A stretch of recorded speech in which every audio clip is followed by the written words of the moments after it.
Salut à tous et bienvenue sur Frontières, le podcast qui vous emmène à la rencontre de l'invisible. Alors je suis Benoît Young, magnétiseur et énergéticien, et je suis ravi de vous accueillir dans cet espace où l'on va parler des énergies subtiles et de celles et ceux qui les côtoient au quotidien. Tous les mois, je reçois un invité pour une interview dans laquelle il nous parlera de son parcours, de ses doutes, de ses réussites, et de sa façon de faire, dans le but de rendre sa pratique concrète et accessible à tous. Que vous soyez un praticien aguerri qui cherche à échanger, un curieux qui veut comprendre, ou même simplement un sceptique, eh bien vous êtes arrivé au bon endroit. Alors si vous êtes prêt à dépasser les idées reçues et à explorer ce qui se passe de l'autre côté de la frontière, dans le monde de l'invisible, eh bien ce podcast est disponible en vidéo sur YouTube, et en audio sur les principales plateformes de podcast, Deezer, Spotify, Apple Podcast. N'hésitez pas à vous abonner, à commenter et à partager. Maintenant, place à l'interview. Je vous souhaite une très bonne écoute.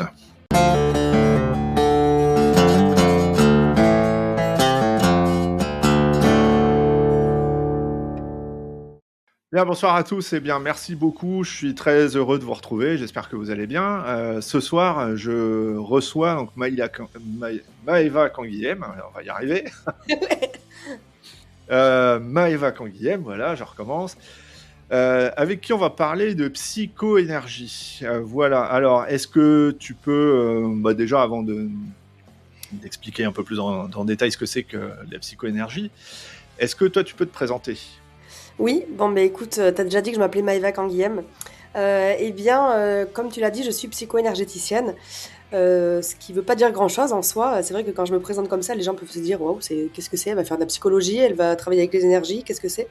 Et finalement, ce que je peux dire, c'est que je suis comme le pont entre ce qu'est la personne consciemment et ce qu'elle est dans toute la banque de données qui la compose.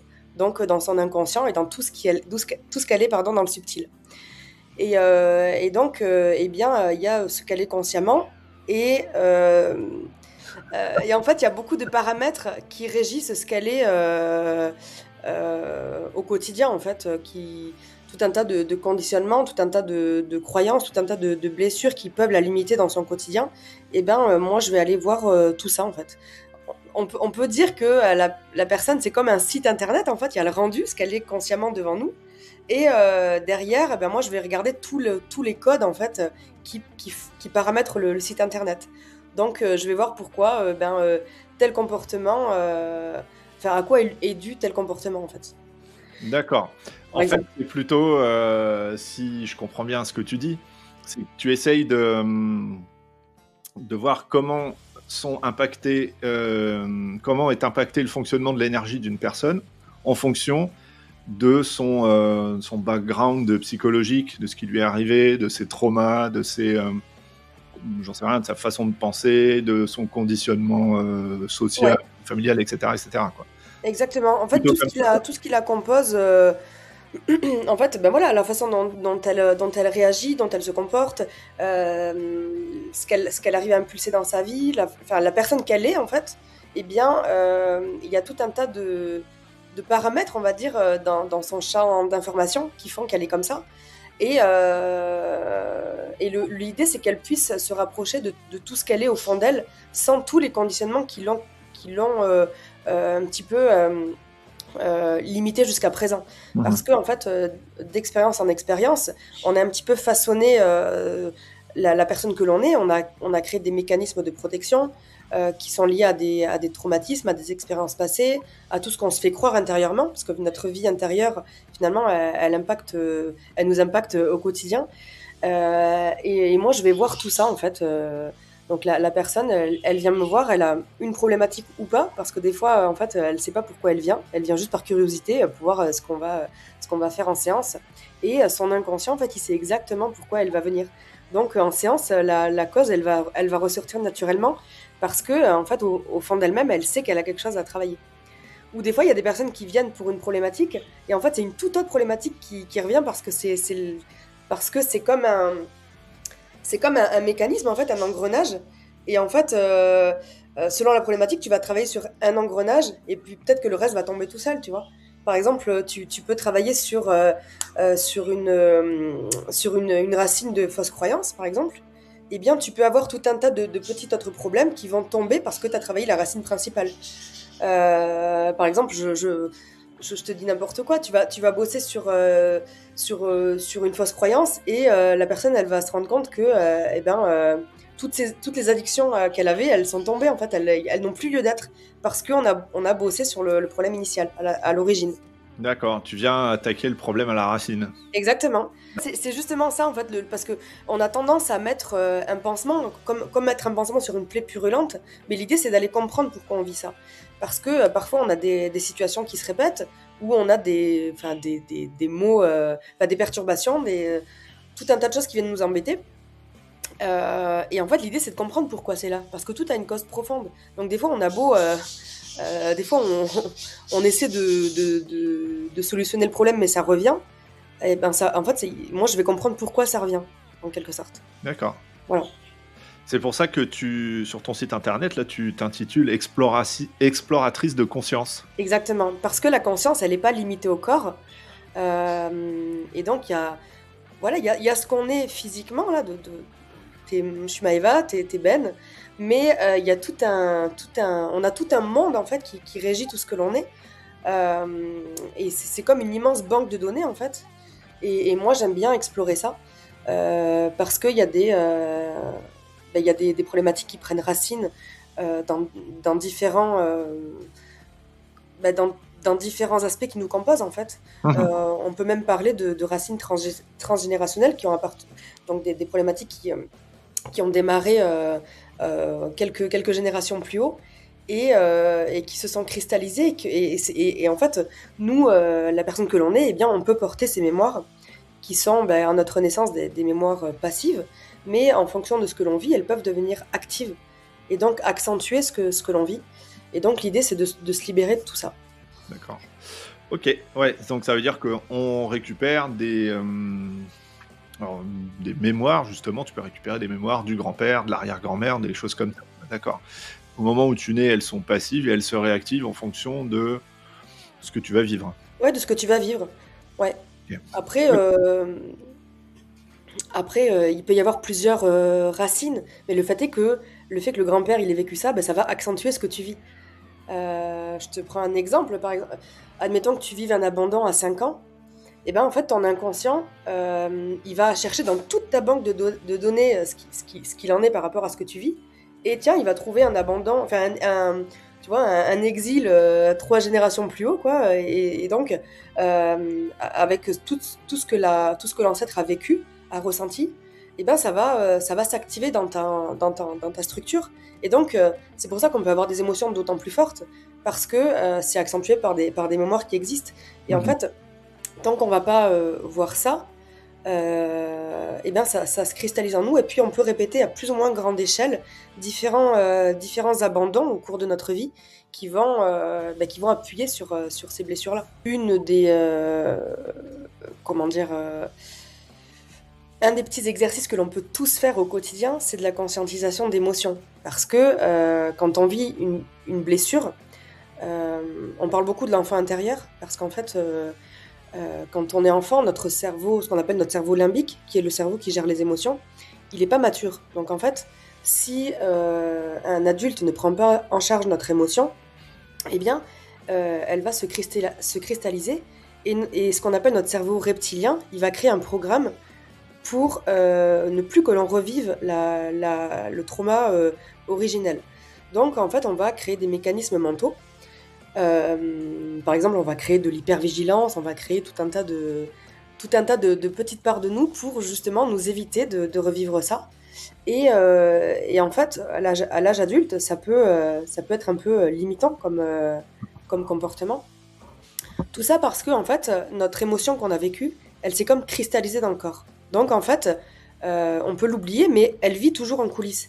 Et c'est comme si qu'il y avait une part de nous, l'enfant qu'on était à 5 ans, qui vit toujours en nous et qui, en fonction des situations, se met sur le devant de la scène et réactive cette émotion. Donc des fois, on peut, en tant qu'adulte, on peut vivre une situation qui va nous générer une surréaction. Et en fait, c'est pas vraiment l'adulte que l'on est devant la glace qui fait ça, mais c'est peut-être l'enfant de 5 ans qui a vécu cette situation. Donc, à plus ou moins grande échelle, voilà, on va répéter ces mécanismes-là.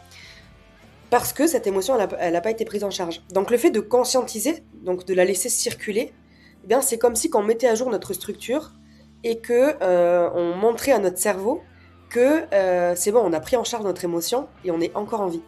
Parce que notre cerveau, le but, c'est qu'il nous maintienne en vie, qu'il nous maintienne en sécurité. Donc des fois, le fait de conscientiser les émotions, eh bien, on change de fréquence parce qu'on on réétalonne en fait notre structure. Et des fois, en fait, on a tellement, on a tellement gardé en nous des émotions que c'est devenu comme un état d'être. Et en fait, c'est comme si que ça faisait partie de nous, tu vois. Et ça nous limite au quotidien. Des fois, ça peut avoir un plus ou moins gros impact. Ça peut nous limiter enfin, du moins nous faire avoir des surréactions. Mais aussi, ça peut nous limiter dans les différents aspects de nos vies. Par exemple, dans notre façon d'impulser des changements, dans notre façon de faire ce qu'on a vraiment envie nous et non pas ce qu'on se sent obligé de faire, etc. Donc moi, je vais voir tout ça parce que quand il y a une problématique, généralement, quand il est temps de la traiter, bien, on peut avoir quelques perturbations. Et ces perturbations, elles peuvent aller jusqu'à des saturations, comme des gros chaos, des gros bouleversements, des burn-out, des dépressions, des accidents, etc. Ce sont des façons de la vie, enfin des façons que l'on a de se dire que là, il faut faire quelque chose en fait. Il y a quelque chose à changer, quelque chose à réorienter parce que c'est plus possible de vivre comme ça. Donc moi, je vais voir pourquoi en fait il se passe ça et comment on peut libérer. Qu'est-ce qu'on a à comprendre? Oui, alors du coup, c'est un outil qui te permet vraiment d'aller fouiller au cœur des émotions, du fonctionnement de la personne, de sa psyché peut-être, et vraiment en profondeur, quoi, du coup. Ah oui, exactement, ouais. C'est vraiment en profondeur. Et puis, ce que j'aime bien, c'est que il y a beaucoup de symbolique dans ce qu'on vit.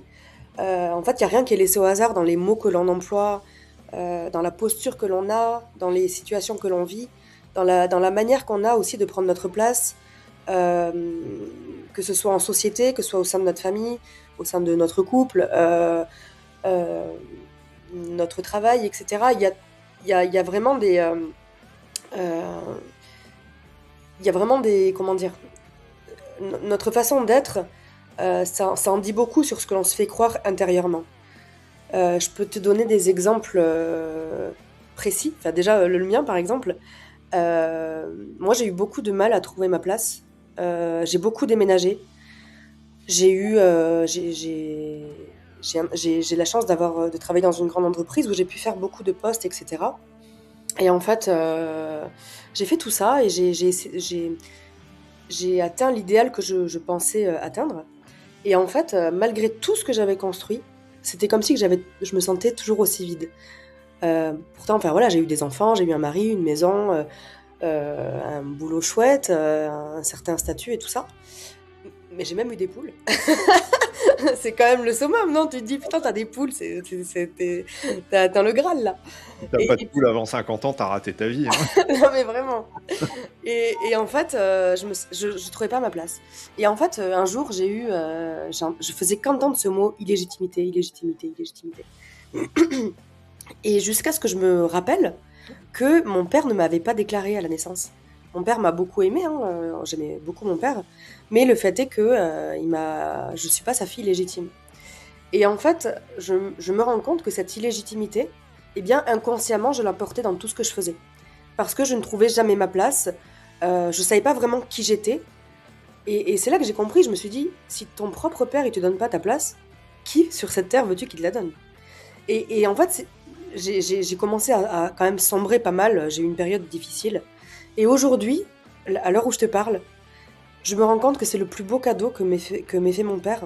Parce qu'il il m'a permis en fait de me reconnaître moi-même, tu vois. C'est comme si qu'il m'avait permis de me donner ma propre place. Et aujourd'hui, c'est une belle symbolique que je trouve.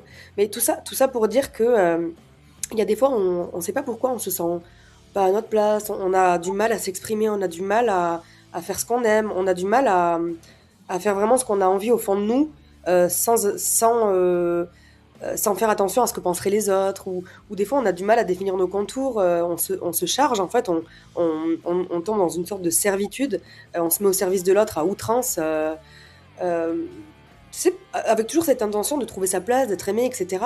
Mais tout ça, ça a une cause profonde, en fait. Il y a vraiment une cause qui régit ça. Et en fait, c'est très symbolique, l'inconscient. Et on se rend compte que des fois, juste parce qu'on n'a pas notre légitimité, juste parce que c'est pas sur le papier, eh bien, on va avoir du mal à le trouver.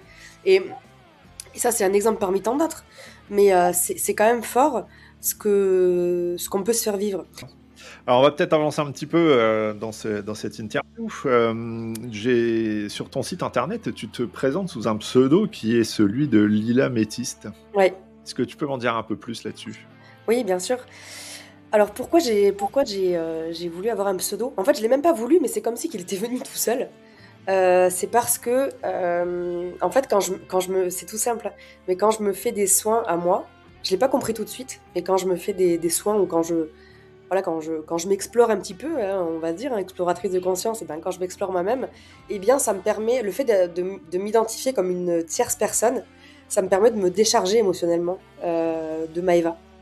Maëva qui est beaucoup plus sensible émotionnellement et qui est beaucoup plus eh bien, attachée à son schéma. Eh bien, quand je suis Lila Métiste, c'est comme si que je switchais, en fait, et que je passais sous la thérapeute. D'accord, ouais. Un peu comme Bruce Wayne qui se transforme en Batman, quoi. Exactement. Moi, j'ai pas de cap, mais ouais, c'est à peu près ça. Ok. Alors, on va avancer un petit peu, parler un petit peu de ton parcours, justement. Qu'est-ce qui t'a...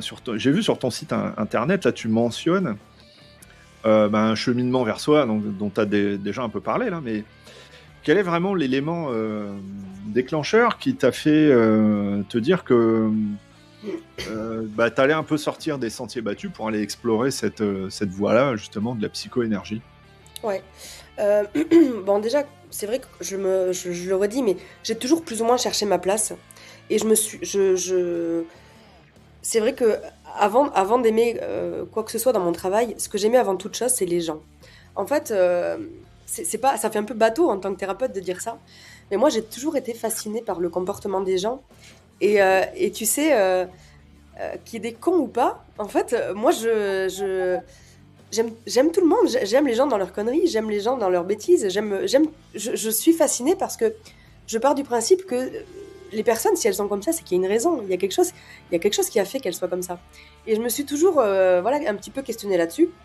Même par exemple, si je prends un exemple un peu bizarre, mais au niveau de tout ce qu'on pourrait appeler tueur en série, etc. J'aime bien comprendre ce qui peut emmener la personne à agir comme ça, ce qui se passe dans sa psyché, ce qui a pu se passer dans son passé, qui a pu générer ça.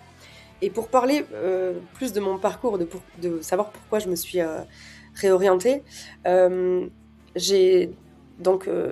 y a quelques années, j'ai été mutée et j'ai rencontré une collègue qui m'a fait vivre une période très difficile, qui était presque, enfin une collègue tyrannique, quoi, qui a vraiment été assez méchante. Et j'ai complètement sombré, en fait, psychologiquement. Jusqu'à ce que il y a un truc ma fille elle m'a fait faire un déclic. Une fois je suis allée la chercher à l'école et puis je lui demande comment s'est passée sa journée et tout, et elle me dit bon mais ça allait, mais bon voilà, j'ai fait une montagne en Capla et ma copine elle est venue, elle a tout cassé. Je dis ah bon et tout, et alors qu'est-ce que t'as fait, comment t'as réagi? Elle me dit mais rien maman, c'est elle qui a été méchante, c'est pas moi. Et en fait, ce petit truc, j'étais tellement mal à cette période, je me suis dit, putain, mais c'est clair, je me déglingue l'esprit, alors qu'en fait, finalement, ça m'appartient pas, tu vois, ce qu'elle me fait vivre, cette dame. Et j'ai commencé à m'intéresser, en fait, aux blessures qu'on peut avoir, tu sais, les blessures. En fait, j'ai lu Lise Bourbeau, Les 5 blessures de l'âme, la trahison, l'abandon, le rejet, etc. De fil en aiguille, en fait, j'ai lu La puissance de l'acceptation de Lise Bourbeau, tout ça, et ça m'a. En fait, cette expérience-là, ça a été un tremplin parce que je voulais comprendre ce qui se passait chez ma collègue. Et en fait, j'ai surtout compris ce qui se passait chez moi. Et en fait, c'était comme une porte pour me découvrir, comme un miroir, en fait, pour me découvrir moi. Et de fil en aiguille, j'ai lu, etc. d'expérience en expérience, j'ai commencé eh bien, à m'orienter vers des lectures sur le subconscient, sur l'énergie, sur la physique quantique, sur tout un tas de, voilà, sur tout un tas de choses que finalement, qui me paraissaient tellement alignées avec moi, en fait. Ça paraît bizarre, mais tu sais, je me suis toujours questionnée sur pourquoi un médecin nous donne un traitement sans comprendre pourquoi on a ça dans la, comment dire, de manière, enfin, comment dire, quelle est la cause profonde à ça, quoi. Je veux dire, c'est quand même dingue qu'on veuille te filer des antidépresseurs sans vraiment comprendre ce qui se passe qui génère ça, quoi. Ouais, ils ont Et, un quart d'heure à te consacrer, quoi. et je dis pas aux gens, enfin, je joue pas sur les causes physiques et je dirais pas aux gens de pas aller chez le médecin et de pas prendre de médicaments, c'est pas ce que je suis en train de dire, mais je veux juste dire que je m'interrogeais sur la cause profonde des choses. Et en fait, peut-être parce que j'avais un côté très rationnel, où je comprenais pas pourquoi il y avait certaines maladies, enfin, pourquoi on avait certaines maladies alors que, j'en sais rien, moi, on n'a jamais fumé, on n'a jamais bu, pourquoi on a des cancers.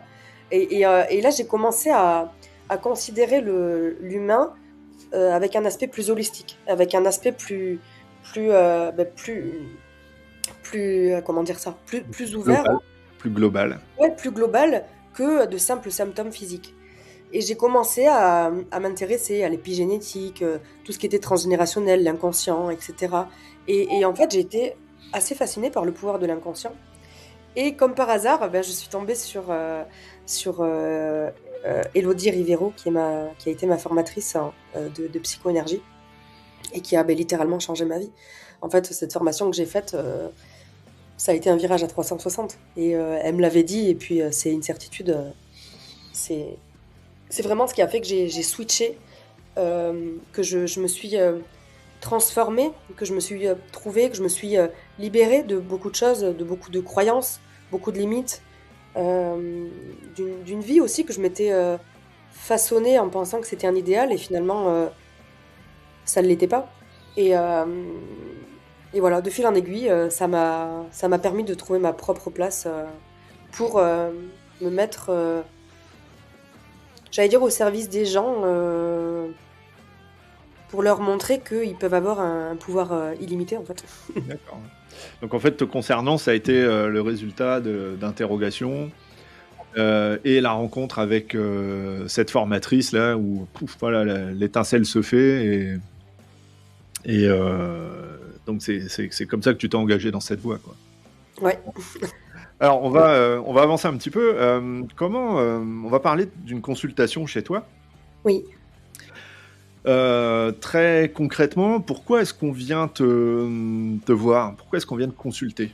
C'est une bonne question parce que c'est pas toujours inné chez les gens de venir me voir parce qu'ils savent pas vraiment ce que je fais.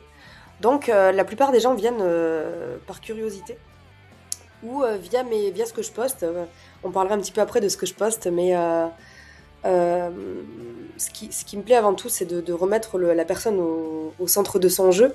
Les personnes viennent me voir parce qu'elles ont une problématique quelconque, en fait, banale, une problématique généralement émotionnelle. C'est vrai on attire à nous euh, ce qu'on a, enfin, ce qu'on peut transmettre. Et moi, c'est vrai que j'ai quand même une vie émotionnelle qui a été assez riche, donc ça me plaît de pouvoir accompagner les personnes à comprendre leur vie émotionnelle et puis à s'en détacher un petit peu, enfin à s'en détacher, du moins à pas faire que, enfin à faire que qu'elles ne sombrent pas dedans, quoi, à l'appréhender un petit peu. Ouais, récupérer, en fait, tu leur donnes un peu des billes pour que les gens appréhendent ça autrement, quoi. Ouais, parce que on tombe vite dans des addictions. Enfin, moi, j'en ai fait des frais, hein, de tout ce qui est voyance et tout ça, médiumnité. Je dis pas qu'il faut pas consulter, c'est pas du tout ce que je suis en train de dire. Mais je remarque que on peut vite se faufiler comment dire, dans ces pratiques-là parce que on a une grosse insécurité en nous, en fait. Et moi, je dis pas qu'il faut pas aller voir de médium, mais je dis surtout que c'est quand même bien de comprendre l'insécurité qui fait que on est emmené à tomber dans cette addiction. Parce que c'est bien de, enfin, c'est que mon avis, hein, mais ça paraît raisonnable d'aller en voir de temps en temps, mais si on est amené à y aller toutes les semaines, etc., ben là, ça montre quand même une problématique. On en parlait justement avec Marilyn Mendy, qui est une médium que j'ai interviewée précédemment, et elle disait exactement la même chose, quoi, qu'il y a elle mettait en garde justement les auditeurs, hein, sur le fait que attention à ce genre un peu de tourisme énergétique, on va appeler ça comme ça. Oui, oui, oui. Tu vas voir un médium, et puis le lendemain tu vas en voir un autre, et puis tu vas en voir un autre, ou un magnétiseur, ou n'importe quoi, jusqu'à ce que tu entendes les réponses que tu as envie d'entendre. Oui. Voilà, c'est ça. Et puis, que des fois, on a tendance à s'en remettre au thérapeute ou à s'en remettre à des thérapies en disant bon, mais je vais faire ci, ça va changer. En fait, on te donne le pouvoir. Et moi, dans mes séances, j'aime bien que la personne, elle sache que à tout moment, en fait, elle a le pouvoir de changer. En fait, si elle vient me voir, déjà, c'est son inconscient qui l'a dirigée là. En fait, c'est elle qui fait la démarche de venir me voir. Donc, il faut qu'elle prenne conscience que c'est elle qui a toutes les clés en main, en fait, pour changer. Moi, je vais l'accompagner, je vais être le pont entre tout ce qu'elle est et puis... En fait, tu mets au centre de tes consultations le respect de la liberté des gens. Oui. C'est-à-dire que toi, tu arrives et tu dis pas « je vais régler ton problème ». Voilà, c'est ça. Mais je vous accompagne, je vais peut-être vous montrer ce qui ne va pas. Après, libre à vous. Oui, c'est ça. Faire ce que vous voulez. Pour faire une petite parenthèse, moi, c'est ce que je dis souvent aux gens que je reçois, qui me disent « oh là là, vous êtes formidable ». Alors, je ne sais pas pour me passer un coup de brosse à reluire. Mais... Non, mais il y a quelqu'un que j'ai reçu il n'y a pas longtemps qui me disait ça, et je lui dis bah non, moi j'ai pas fait grand chose. Moi j'ai juste remis de l'énergie en circulation chez vous. Par contre, c'est vous, après, qui faites l'effort de vous sortir du pétrin dans lequel vous vous êtes mis. Moi je suis pas là derrière vous à vous dire fais ça, quoi. 50-50, moi je fais ma part de boulot, mais c'est vous qui faites le plus dur, en fait. Alors, on va rentrer un peu plus précisément dans une séance. Donc, on vient de voir, on arrive par exemple chez toi, ou alors tu consultes beaucoup à distance, tu m'as dit. Oui, je consulte en visio pour l'instant. Ouais. Comment ça se passe? Quel cadre tu fixes quand tu fais une consultation comme ça? Alors, en fait, je sais jamais du tout ce qui va se passer dans la consultation parce que c'est très riche et si tu veux, dans une consultation, il n'y a rien qui est laissé au hasard. Je me laisse un petit peu... en fait, je fais confiance en ce qui doit se passer. Et donc, la consultation de fil en aiguille, eh bien, on arrive à tomber à pic sur ce qui doit être libéré, etc. Donc, c'est au travers d'un échange. Et ce qui est drôle, c'est que il y a toujours une petite phrase qui va faire qu'on va... qui va nous donner des éléments, en fait, sur ce qu'on doit travailler. La personne... Admettons que la personne vienne avec sa problématique.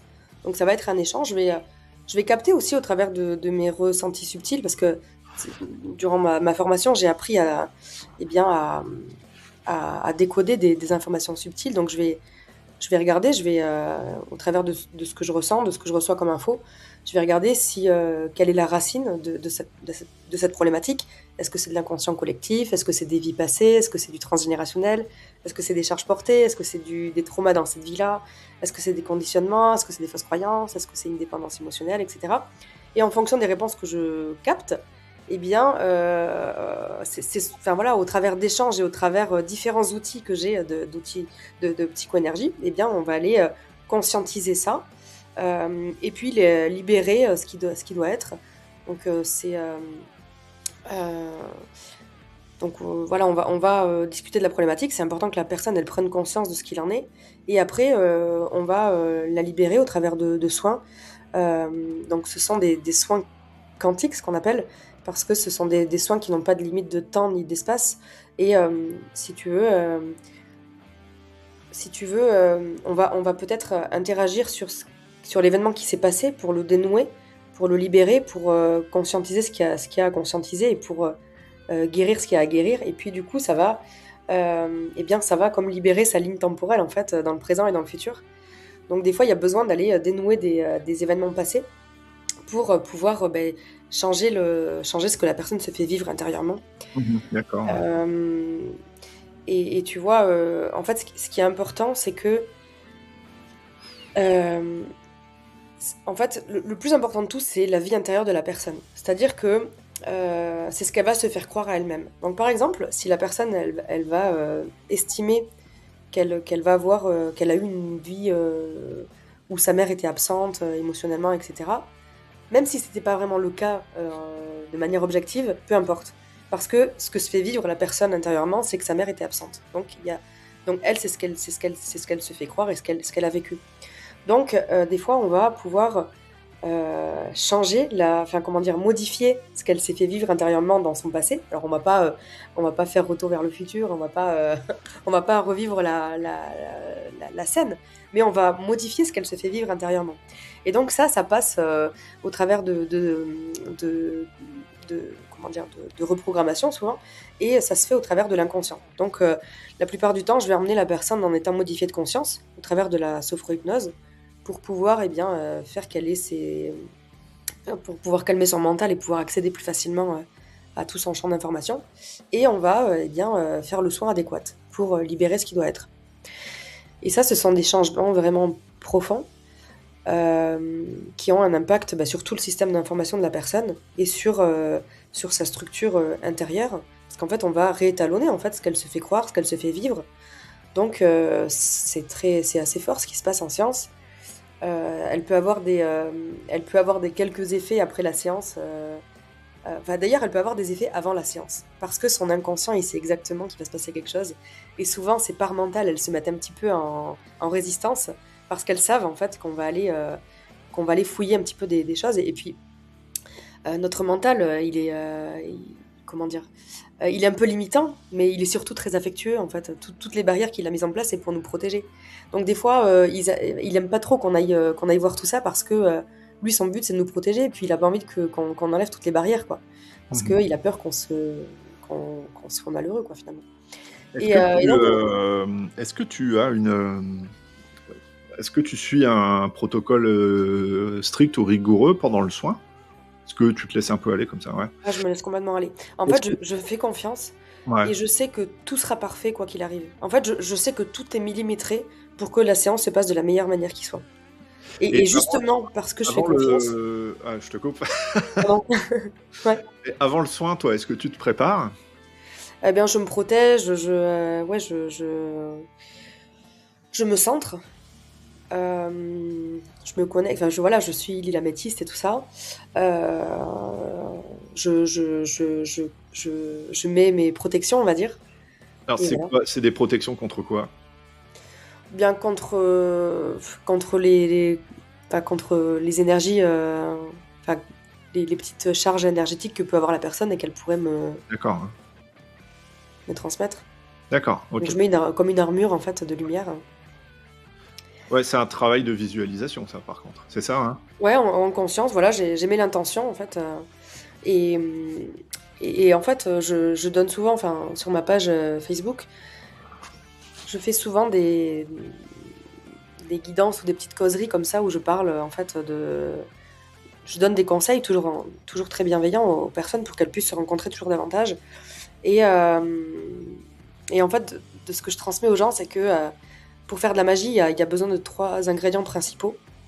Il y a la présence à ce qu'on fait, parce que quand on est présent, on n'est pas dans le futur, on n'est pas dans le passé, mais on est pleinement là. Donc toutes nos parts de nous sont là, en fait. Donc on est en fait, tout ce que l'on est là. Donc on a une certaine force intérieure. Il faut aussi l'intention, en fait, pour diriger notre pouvoir intérieur. Et il faut de la confiance. Et quand on a ces 3 ingrédients, et confiance en nous, confiance en la vie et au fait que tout est parfaitement régi en permanence, eh bien, on crée de la magie, ni plus ni moins. Et ça, c'est à la portée de tous. Donc ça, c'est ce que j'aime bien dire. Et puis, c'est ma formatrice qui nous a appris ça. Et c'est ce que je pratique tout le temps dans mes soins. Et parce que je fais confiance, parce que je suis présente, et parce que je mets l'intention que tout se passe de la meilleure manière qui soit, eh bien, tout est parfaitement orchestré en permanence. Et ça, je pense que c'est important que chacun prenne conscience de ça. Qu'il n'y a pas besoin d'être thérapeute pour avoir tout, pour mettre ces 3 ingrédients en pratique au quotidien. Et dans tes consultations, alors, de ce fait-là, si tu te laisses guider par ce qui va se passer, quoi, voilà, hein, au fil des événements. Ça fait que de ce fait-là, tes séances sont hyper individualisées, du coup. Ah ouais, tout le temps. Ouais. En fait, je sais jamais ce qui va se passer à l'avance. D'accord, ouais. Je sais jamais, je sais plus ou moins, enfin, je capte un petit peu comment est la personne, ou des fois enfin, c'est marrant parce qu'avant les séances, j'ai quelques indices, tu vois, qui tombent à pic, où mon regard il est porté sur quelque chose, je me dis, ah, il y a un truc. Mais sinon, je sais jamais comment elle va être orchestrée, la séance. Ok. Est-ce que tu demandes à ton client, pendant une séance, de s'impliquer dans ce que vous êtes en train de faire? Est-ce Oui. qu'on peut parler de, je sais pas, de co-construction, co-création du soin? Ouais. Oui, oui, bien sûr. En fait, déjà, ce que j'aime bien partager, c'est qu'on va ressentir les choses tous les deux. Parce que durant la séance, on va faire, en fait, on va se connecter à la personne et on peut se connecter à différentes parts d'elle-même. Parce que, admettons qu'il y ait un trauma, qu'il y ait un trauma qui soit mis en lumière, eh bien, on va se connecter à la part du consultant à cet âge-là. Et en fait, on va ressentir ce qui se passe. La personne, elle va ressentir autant que moi. On va se connecter à cette part-là et elle peut ressentir ce qui se passe dans son corps, ou peut-être qu'elle aura des images, ou peut-être qu'elle aura des mots. La plupart du temps, c'est des ressentis corporels. Et on va partager nos ressentis. Et ce qui est bien, c'est que la personne, elle se rend compte que, ah ouais, putain, on a les mêmes sensations. Donc, cette validation, ça lui permet de voir que, ça lui permet de la reconnecter justement à elle-même et à ses ressentis. Ça m'importe beaucoup aussi, de reconnecter les gens à leur corps. Et, et qu'est-ce que je voulais te dire, et donc, oui, on échange en fait sur nos ressentis. Et la personne, voilà, elle va par exemple, dans ce que je lui dis, je vais lui dire, bon, mais voilà ce que je capte. Et elle va m'expliquer un petit peu sa vie. Elle va m'expliquer un petit peu, oui, effectivement, voilà ce qui s'est passé à tel âge. En fait, c'est vraiment un échange entre nous et un ressenti commun. Quels autres outils tu vas utiliser? Tu as parlé tout à l'heure de sophro-hypnose, hein, si je dis pas de bêtises. Ouais. Tu utilises quoi d'autre comme outil pendant tes soins, là? Franchement, il y en a une soixantaine, quoi, d'outils. Ça Alors, peut être... si on pourrait dire allez, les trois plus importants, allez. Ouais. 3-4 plus importants, donc on a la sophro-hypnose. Ouais, Tu c'est disais ce que tu qu'on va arrivais appeler... aussi à canaliser parfois certains aspects, un peu Ouais. l'invisible. Tu dirais que tu utilises aussi un peu, je sais pas, une forme de médiumnité, par exemple? Ouais, en fait, moi, les infos, je les capte beaucoup au travers du corps. En fait, mon corps va être comme un support pour que, pour que je puisse ressentir ce qu'a vécu la personne. Je vais être attirée, enfin, mon attention va être attirée par une partie de mon corps, ou tu vois, notamment si c'est des émotions, par exemple. Ou sinon, tout mon environnement va être source d'information. C'est-à-dire que des fois, mon regard, il est attiré par un truc, et pouf, ça va être un message. En fait, selon mon référentiel à moi, tu vois. Tout mon environnement et mon aire de jeu, en fait, et en fonction de par quoi je suis attirée, ou en fonction des fois j'ai comment dire, j'ai mes oiseaux qui sont hyper bavards, enfin j'arrive plus à m'entendre parler tellement ils hurlent, et je sais qu'il y a des parasites, enfin qu'il y a des en fait, ça va toujours me donner un indice sur ce qu'il y a à mettre en lumière. Ou par exemple, des fois, ça va être de l'écriture intuitive. Tu vois, je vais écrire des trucs, et ça va me donner des indications. Et puis tu parlais d'outils particuliers que j'utilise. Il y en a un que j'utilise beaucoup, c'est le soin holographique, où en fait, quand je parlais des parts de soi, eh bien, on va faire venir l'empreinte de la personne, enfin, l'empreinte de la personne, ce qu'elle était à un âge précis, par exemple, ou une part d'un ancêtre qui vit en elle.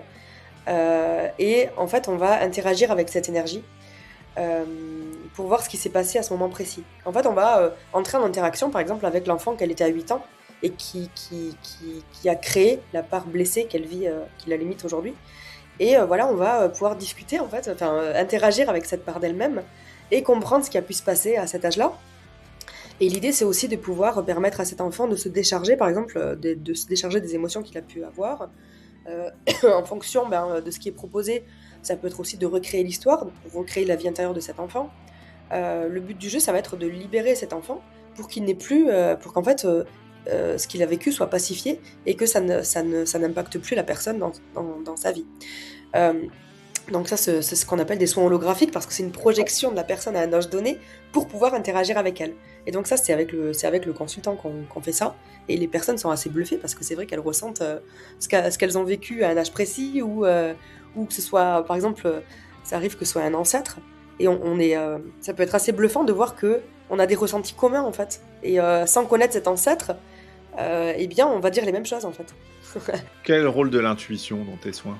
Ah ben, ça fait tout en fait, parce que si tu veux, ce que j'aime bien dans la psychoénergie, c'est que justement, on est tellement, en fait, on est connecté à beaucoup plus grand que ce que l'on est physiquement, parce que on est tous, finalement, on est tous des êtres à essence divine, quoi. On a un pouvoir qui est illimité. On est dans la matière, on est ce qu'on est là, mais on est assez coupé de nos ressentis, alors que en fait, si on se pose, on a toutes les réponses en nous en permanence. Euh, et du coup, l'intuition, en fait, le fait d'être présent à soi, d'être présent à ce qu'on ressent, euh, et ben, ça fait toute la différence parce qu'on a les réponses. Et moi, toutes mes séances, elles sont guidées par l'intuition. Je mentalise rien du tout, en fait. Je me laisse guider pleinement je fais confiance. Et je me dis pas, tiens, merde, voyons, qu'est-ce que ça disait la formation, ou qu'est-ce que c'était écrit sur le module, etc. Non, en fait, il y a rien de tout ça, hein. Ouais, parvenir à sortir du cadre, hein. Ah ouais, ouais, c'est. Et puis c'est là, parce que c'est quand t'es. Voilà, t'as pas d'attente, tu vis le truc en fait, parce que j'ai quand même toujours un peu de l'appréhension avant, tu vois. Mais en Mm. fait, après, t'es tellement dedans, c'est tellement naturel que. Voilà, c'est comme si que c'était ta part subliminale en fait qui œuvrait en fait. On va avancer un petit peu, on va attaquer la partie un peu éthique et responsabilité. Mm. Parce que là, les soins que tu nous décris, tu vas vraiment explorer donc la conscience, appelons ça comme ça, des gens. Oui. Et ça fait qu'on touche vraiment à l'intime, à leur croyance, à leur Mm. représentation du monde, à tout un tas de choses. Euh, Quelles sont les barrières éthiques que tu t'imposes, que tu te fixes pour garantir, on va dire, une certaine intégrité émotionnelle Ouais. à tes consultants? Ouais. Déjà, je fais rien sans leur accord. À chaque fois qu'il y a un outil qui se présente, par exemple, je leur demande s'ils sont d'accord qu'on aille voir ça. Je vais pas forcer, par exemple, si la personne elle est pas vraiment prête, ok, en fait, je vais pas insister. Mais euh, je partage mes ressentis. Si les personnes elles sont pas prêtes à entendre, c'est parfaitement ok. Et je sais que de toute façon, ça cheminera en coulisses. Parce que il n'y a rien qui est laissé au hasard. Des fois, les personnes, elles sont pas prêtes à entendre à l'instant T ce qu'on a à leur dire. Mais après les séances, ça bouge un petit peu. Et finalement, elles arrivent à avoir des compréhensions qui viennent à leur rythme. Mais je vais respecter, en fait, comme tu dis, leurs limites, enfin, ce qu'elles sont. Ouais, d'accord, ouais, je vois bien, ouais. Justement, lors de l'interview de Marilyn Mendy, la médium là, dont je parlais tout à l'heure, elle disait que avant une séance, elle demandait à ses clients s'il y avait des choses qu'ils ne voulaient pas savoir. Et est-ce que toi, ça t'arrive de capter une information et de te poser la question de savoir est-ce que je lui dis, est-ce que je lui dis pas? Comment tu arrives à discriminer ça, si tu le dis ou si tu le dis pas? Ça m'est jamais arrivé, en fait, d'avoir quelque chose que je capte qui est pas vraiment que la personne serait pas apte à recevoir. Je réfléchis, mais Ouais, tu te censures pas là-dessus? non. Par contre, des fois, c'est vrai que je vois la personne qu'on m'a allée. Enfin, je veux dire qu'on m'a allée son état d'être, sa personnalité, tout ça. Et des fois, je peux avoir du mal à comment dire, ouais, à savoir comment dire les choses, tu vois. Euh, Parce que souvent, c'est des personnes qui ont un ego quand même très présent, enfin, un ego, qui ont un mental très, très présent, qui sont très. D'ailleurs, quand il y a ce genre de personnes, souvent je me sens un peu. Je sais pas comment expliquer, mais j'ai l'impression que ces personnes, elles prennent beaucoup de place énergétiquement, et du coup, je me sens un peu restreinte, tellement que la personne elle a un ego fort. Donc, des fois, tu peux dire des trucs, et oh non, non, machin. Et alors qu'en fait, après, en fait, elle-même, elle trouve d'autres mots pour dire ce que j'ai dit, tu vois. Mais c'est comme si c'est toi qui le dis, eh ben, elles ont un petit peu des difficultés à l'entendre. Et moi, je sais que j'ai quand même du mal des fois, à savoir comment dire la chose quand les personnes sont comme ça. Bah, mon copain Manu, qui est magnétiseur, que j'ai interviewé aussi il n'y a pas très longtemps, et il explique que lui, quand il arrive à capter des informations comme ça, au lieu de dire frontalement à la personne, vous, je sais pas quoi, hein, vous avez mal au dos parce que vous êtes stressé, parce que je sens que ça s'est mal passé avec votre père ou je sais pas quoi, enfin tu vois, quelque chose comme ça, au lieu de le dire frontalement, Oui, est-ce que ça vous parle? peut heurter les gens, et en fait, il les amène. Tu vois, tu poses des questions et en fait, ils les amènent eux-mêmes à À le dire dire? ces choses-là. Je fais la même chose. Ça, c'est un peu plus long parce que tu es obligé d'emprunter des chemins. Ouais. Et voilà, quand tu as l'info comme ça, je trouve que c'est mieux. Que ce soit la personne qui, d'elle-même, te dise, alors que c'est toi qui l'as amené là. Hein. Oui, oui, oui, oui, oui, oui, bien sûr. Ah bah ouais, mais enfin, vous savez, quand j'étais petit, Ouais. voilà.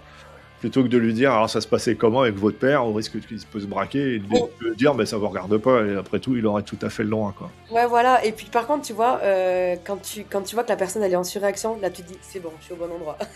Voilà, Tu sais que c'est ça qu'il faut travailler, quoi. ok.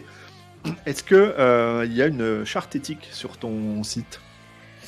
Charte Non, de franchement, déontologie ou quelque chose comme ça, quoi. c'est vrai que j'ai pas fait de focus là-dessus. T'as raison, faudrait que j'en fasse une. Oh, voilà.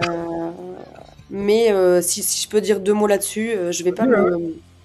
En fait, je me connecte au champ d'information de la personne que si elle m'y autorise. Je me connecte pas avant. Je me connecte pas sur d'autres personnes que la personne qui m'a autorisé. Voilà, il faut vraiment que j'ai l'accord de la personne, et la personne, tout ce que je fais, elle est au courant. Je fais rien sans son accord. Même dans la séance, hein, je vais lui poser beaucoup de fois la question, voir si ça va pour elle, si elle est d'accord, etc. Je veux vraiment que ce soit un dialogue, un échange, et qu'elle sache qu'elle a les pouvoirs en chaque instant. Quoi. Ok. Comment toi tu gères personnellement le fait d'être en contact avec l'intériorité de ces gens? Est-ce que les émotions qu'ils ressentent, qu'ils vivent, est-ce que toi ça t'affecte? Est-ce que tu les gardes en toi? Est-ce que tu arrives à t'en décharger? Comment tu fais pour garder ton équilibre? Ouais. Alors justement, c'est marrant parce que je sais que chaque personne que je reçois, ça a une résonance avec moi. En fait, la personne, elle va toujours me montrer quelque chose sur moi-même. Par exemple, je sais que si je bosse un truc en ce moment pour moi, eh bien, je peux avoir une personne en séance qui va avoir une résonance avec ce que je travaille, par exemple. Et du coup, j'ai de l'empathie, donc je ressens ce que ressent la personne. Et comme j'ai quand même un passé émotionnel qui est quand même assez chargé, du coup, aujourd'hui, j'en fais une ressource. Avant, ça me plombait vraiment. Mais aujourd'hui, je comprends pourquoi j'ai vécu ça, parce que je peux transmettre.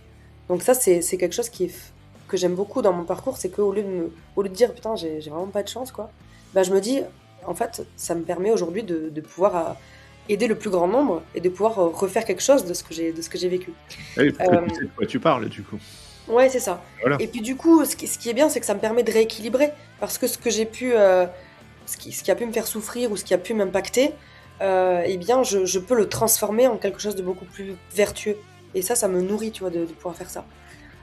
Après, oui, en séance, je peux être impactée, et puis en fin de séance, tu vois, me nettoyer et tout ça, tu vois, mais oui, je vais vivre ce que vit la personne. C'est ce qui fait que je reste humaine, quoi, donc... Ouais.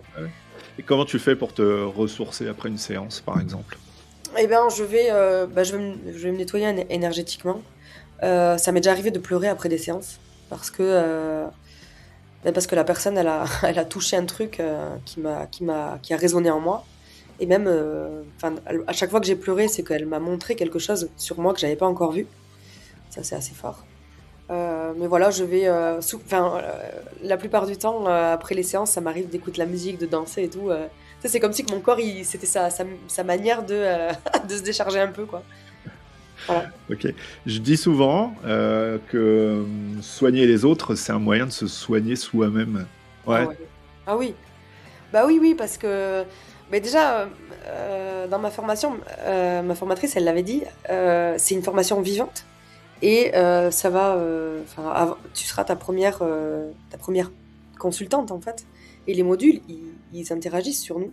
Et c'est vrai que les modules, à chaque fois que je les pratiquais, ben, soit c'était ma problématique du moment, soit ils avaient quelque chose à me montrer. Et par exemple, si c'était pas le moment pour moi, ben, soit ils étaient annulés, soit je pouvais pas, soit il y avait toujours un truc. Et c'est vrai que ben là, en consultation, c'est pareil. Les personnes que je vais avoir, ben ça, elles sont en résonance avec ce que je traverse actuellement ou les trucs que j'ai besoin de comprendre, etc. Enfin, ça montre toujours quelque chose. C'est pour ça que c'est vertueux, parce que c'est toujours un échange. Moi, j'aide la personne, je l'accompagne, mais elle aussi, en contrepartie, elle me montre énormément de choses sur moi. Et c'est ça que j'adore. Est-ce que euh, en quoi le fait d'aider les autres comme ça a changé ton quotidien? En fait, ça me permet de. C'est comme si que je m'étais réalignée à moi, à ce que je suis, tu vois. Parce que quand je fais ça, ça me nourrit. Je vois pas le temps passer. En fait, c'est comme, tu sais, quand tu vis un truc qui te met des étoiles dans les yeux, quoi. Tu sais, tu fais un truc, tu vois pas. Tu pourrais passer la journée à faire ça, quoi, tu vois. Et c'est là que là, j'ai compris que j'étais à ma place, en fait. Toute cette place que j'ai cherchée partout, toute ma vie, et bien là, quand je fais ça, j'ai besoin de rien d'autre. Pourtant, moi, j'ai été quand même beaucoup dépendante, même émotionnellement, dépendante affective et tout ça. Donc, toute ma vie, il y avait toujours un petit truc qui me manquait, une sorte de vide, tu vois, un petit vide qui m'a toujours habité. Mais depuis que je fais ça, c'est comme si que j'étais complète, en fait.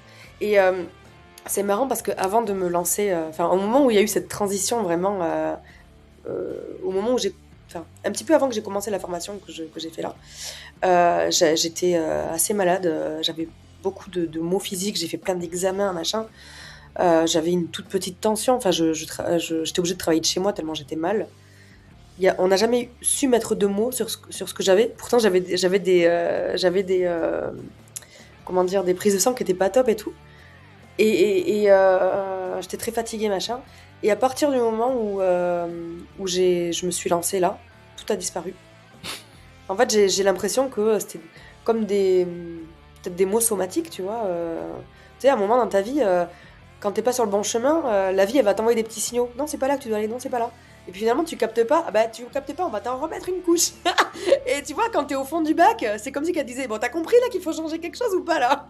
Qu'est-ce qu'il faut qu'on te mette de plus Ah, c'est pour changer le truc? c'est comme ça. Hein. Tu arrives à saturation et Voilà. Et- soit tu écoutes ton corps qui te dit attention, ça fait mal, et tu passes à autre chose, ou soit tu insistes et ça fait de plus en plus mal. Oui, Mais c'est vrai, il faut quand même. Je me permets une deuxième petite parenthèse, il faut quand même le dire, c'est que on vit quand même dans des sociétés qui font qu'on est assez coupé de tout ça, quoi. ouais, T'as mal quelque part, tu vas voir un médecin, c'est normal, mais jamais tu te dis que ouais, j'ai de l'eczéma, j'ai ci, j'ai ça, j'ai mal tout le temps au même endroit. Tu te dis que bah, peut-être tu es dans une situation qui. Enfin, au-delà de l'aspect purement médical, hein, tu es dans une situation qui, peut-être, sans doute, te convient pas et il faut changer, il faut faire autre chose. ouais, voilà, ton corps te montre les maux de dos, les maux de tête, même les burn-out, hein, c'est quand même.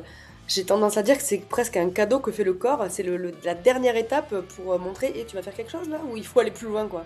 Parce que des fois, justement, c'est ça qu'on fait en psychoénergie, parce que euh, on a une nappe de problématiques, et donc il y a une problématique qui est identifiée, ou du moins quand la personne, elle doit changer de direction, eh bien elle va commencer à avoir des petites perturbations, je sais pas moi, des, des, des maux physiques, enfin, des problèmes comportementaux, des émotions négatives. Après, elle peut ressentir de la fatigue, enfin, des petites difficultés qui vont l'impacter, mais sans plus.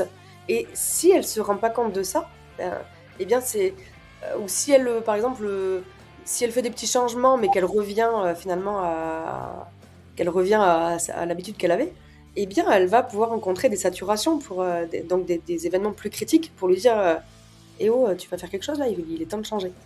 Et c'est ça que moi, c'est clairement ce que j'ai vécu en fait.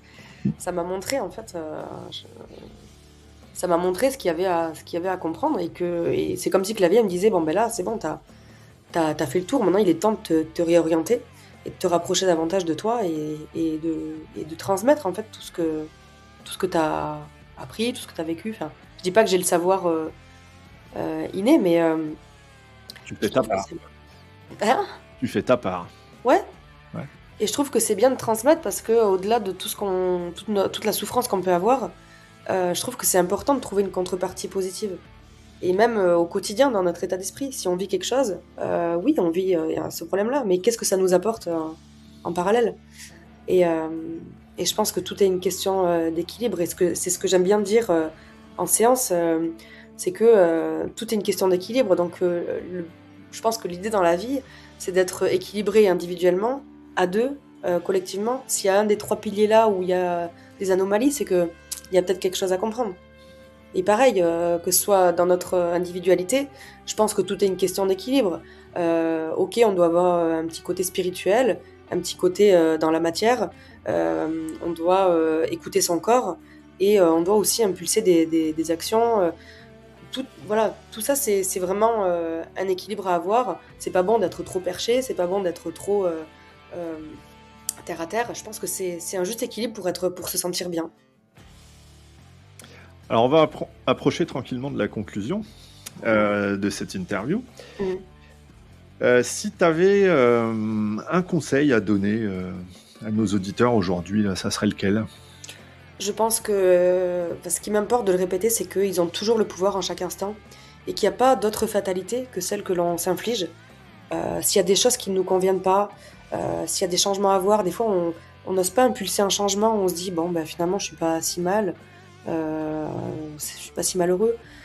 Parce que des fois on a des peurs qui nous limitent, mais ces peurs elles sont basées sur des expériences passées.